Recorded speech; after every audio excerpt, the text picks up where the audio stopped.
السلام عليكم ورحمة الله وبركاته. عاملين ايه؟ اخباركم ايه؟ بما ان احنا داخلين على عيد الاضحى، هنعمل اكلات من اكلة عيد الاضحى بقى اللي بتفكرنا بالايام الجميلة. هنعمل النهاردة الكفتة بالفريك. هي ممكن تتعمل بالرز بس انا عايزة اعملها بالفريك. جربوها ورايا بالفريك بتبقى تحفة. الفريك ده عبارة، للناس اللي مش عارفة يعني ايه فريك، الفريك ده اللي هو الذرة، وبتحمصيه على البوتاجاز وبتصحنيه في المصحنة بيبقى بالشكل ده كده. نقول المكونات: معايا نص كيلو لحمه او اللحمه اللي انت عايزاها، نص كيلو اهو. ومعايا معلقتين او 3 كبار فريك، مش بكتر كتير. ومعايا شبت على كزبره، كميه حلوه. انا كنت مفرزاه في الفريزر، عندك فريش تعملي عادي. ومعايا بقى التوابل: كمون، شطه، ملح، فلفل اسود بس. ومعايا برضو للكفته بصلايه ومعايا توم، راس توم. والبصلايه دي للصلصه، هنيجي وقت الصلصه. وطبعا هنعملها ببطاطس والصلصه. بس اما اجي بقى هنعمل ايه، حاجه حاجه مع بعض كده. هحط المكونات دي كلها في الكب، هوريكم هحط ايه وساحه الضرب. مضرب في الكبه، هفصل معاكم يعني. هحط البصلايه زي ما انتم شايفين، وهحط راس التوم اللي انا عاملاها اهو، واحط الشبت على الكزبره، بوله كبيره يعني اهي. واحط الاتنين 3 معالق فريك، واحط اللحمه بقى اهو في الكب. هضرب ده كله ضرب كويس قوي، وبعد ما اخلصها ضرب هرجع لكم تاني عشان الدوشه وكده. هرجع لكم تاني بعد ما اضربها. ورجعت لكم تاني. هحط بقى التوابل اللي هي الملح والفلفل الاسود والكمون والشطه اهو. انا ضربتها ضرب كويس قوي. دي من اكلات العيد، كل سنه وانتم طيبين. دي من اكلات عيد الاضحى، اللي جربها يقول لي بقى. وتتعجن كويس قوي بالتوابل اهي. كانت ممكن تتحط في الكبه، بس انا بحب اعجنها بايدي كده.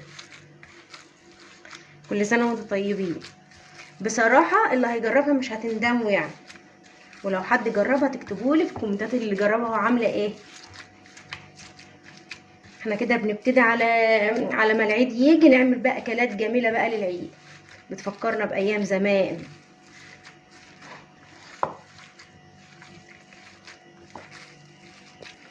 هعجنها كويس وارجع لكم بقى واحنا بنصبعها مع بعض. ورجعت لكم تاني بعد ما عملتها كويس، عجنتها كويس. هي اهم حاجه تضربوها في المفرمه كويس او الكبه كويس. او طبعا الناس اللي عارفه الهون زمان، فاكرين الهون النحاس زمان، كانت مامتنا الله يرحمها بقى كانت تدقه. طبعا ما كانش فيه كبه ولا مفرمه. فهو شفته. فهو اهم حاجه اللي هي تعجنها كويس عشان تبقى متماسكه. ما تكتريش فيها الفريك قوي. شويه زيت صغيرين بقى اهو، بمسح ايدي كده واصبع بقى.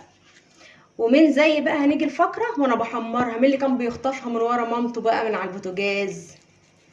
طبعا لها ذكريات حلوه معانا يعني. اهو ونصبعها شويه زيت صغيرين، تمسحي ايدك عشان ما تلزقش بس مش اكتر. صبع الكميه كلها اهو. العرايس المبتدئين بقى، هي الطريقه سهله وبسيطه. على فكره في ناس بتعملها بالرز، بس هي بتبقى اطعم بالفريك على فكره.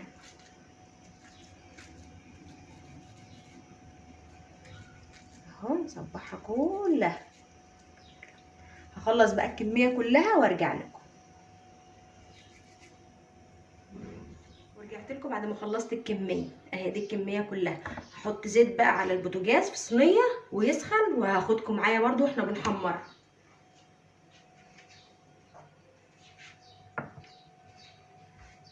لكم تاني. حطيت الزيت في الصينيه اهي زي ما انتم شايفين، ولعت وشغلت عليه البوتاجاز وهحمر بقى. على محمر على ما يسخن بس، لسه ما سخن.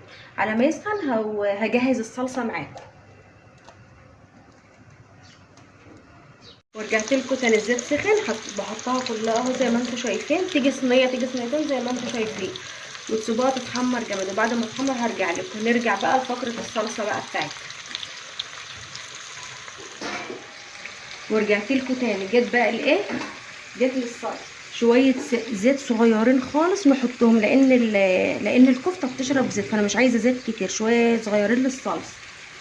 وبصلايه بقى مبشوره او مضروبه في الخلاط عادي، مش هتفرق اهو. وانا كنت مفرزه صلصه اهيت. عندك طماطم فريش عادي حط عادي، هحطها برضو زي ما انتم شايفين اهو.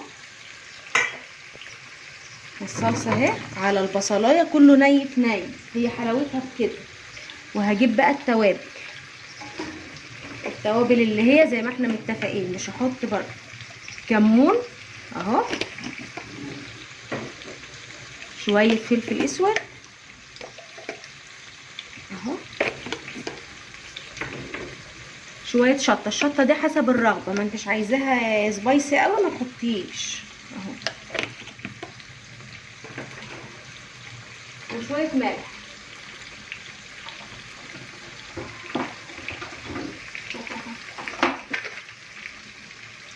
وشويه ملح. هسيبها بقى تتسبك مع بعض شويه وبعدين ارجع لكم تاني. والكفته على النار اهي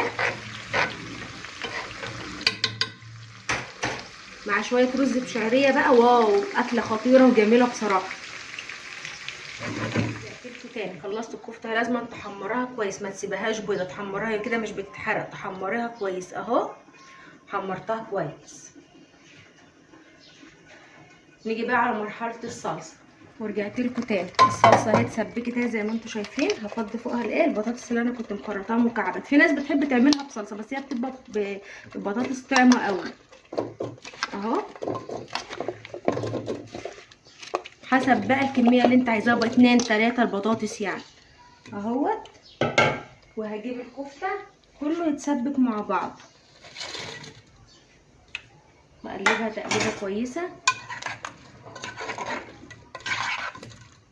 سيبها تشرب شويه من الصلصه. بس اهم حاجه في التركه بقى بعملها معلقتين من الزيت اللي انا محمره فيهم، بيدوها طعم جميل قوي، لان انا ما حطيتلهاش زيت كتير. معلقتين 2 عشان ما تبقاش دسمه قوي اهو. واقلبها كويس تشرب من الصلصه والبطاطس والكفته شويه، وبعدين ازودها بقى. عندك شوربه بتزوديها، لو ما عندكيش هي تعتبر لحمه بتزوديها ميه عادي اهو. وهرجع لكم تاني. حطينا بقى الصلصه والبطاطس زي ما انتم شايفين على حله على النار، جنبهم شويه زيت، معلقتين سمنه بلدي بتخلي الرز بشعريه خطيره. ونفضي الايه الشعريه تتحمر ونحط الرز وارجع لكم تاني بقى. زودت الكفته اهي. انا بالنسبه لي غلوتين 3 وتكون كده الكفته خلصت. انا طبعا هظبط الملح بتاعها، تظبطي الملح بتاعها يا ست الكل بقى وتظبطيه. غلوتين 3 واطفي عليها. سهله وبسيطه والله، الاكل ما خد مني نص ساعه. الكفته اهي زي ما انتم شايفين اهي، والرز اهو. وبألف هنا اللي هياكل حاجه.